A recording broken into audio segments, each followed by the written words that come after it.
Quand vous parlez du... vous avez fait la cantine pour le Festival du Bûcheux. Oui. Est-ce qu'il y a une légende par rapport au Bûcheux? Ça vient de où, ce Bûcheux? C'est parce que... L'histoire? Ici, de Saint-Pamphile, c'est un coin qui s'étend des produits forestiers qui se font ici à Saint-Pamphile, effectivement. Parce que ici, il y a tout le temps eu des moulins. Mon père avait un moulin. Il y avait des moulins dans tous les rangs.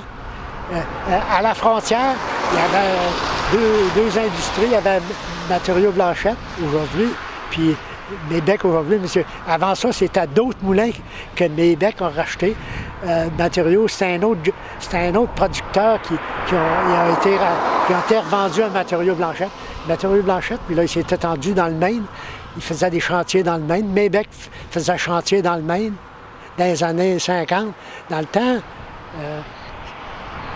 il n'y avait pas...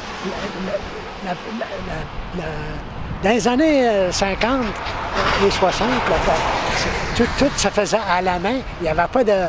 Tu vois passer des trucks aujourd'hui. Dans ces années-là, c'était rien que des petits trucks. Puis des fois, il y avait 50 bio dessus. Aujourd'hui, là, c'est plus de même. Hein? Fait que l'histoire derrière ça, c'est parce que le monde il travaille dans l'industrie du bois. Ils se sont dit, on va pas en faire un festival c'est ça. Avec le métier de bûcheron. Et puis, le festival, ça a été en 80. Moi, j'ai travaillé, j'étais dans le premier. Voilà. Mon beau-frère était une gang, on était une trentaine là, qui a pris ça en main. Puis on ne savait pas comment ça marcherait. C'était la première année, là, en 80. Là.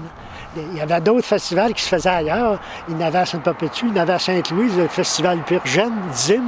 Puis il y en avait partout, là, des festivals. Mais nous autres, là, on n'en avait pas. On l'a instauré en années 80. On ne pensait jamais que ça venait si gros que ça, là, mais il fallait qu'il y ait un commencement quelque part. Hein. Là, ils ont fait des sondages pour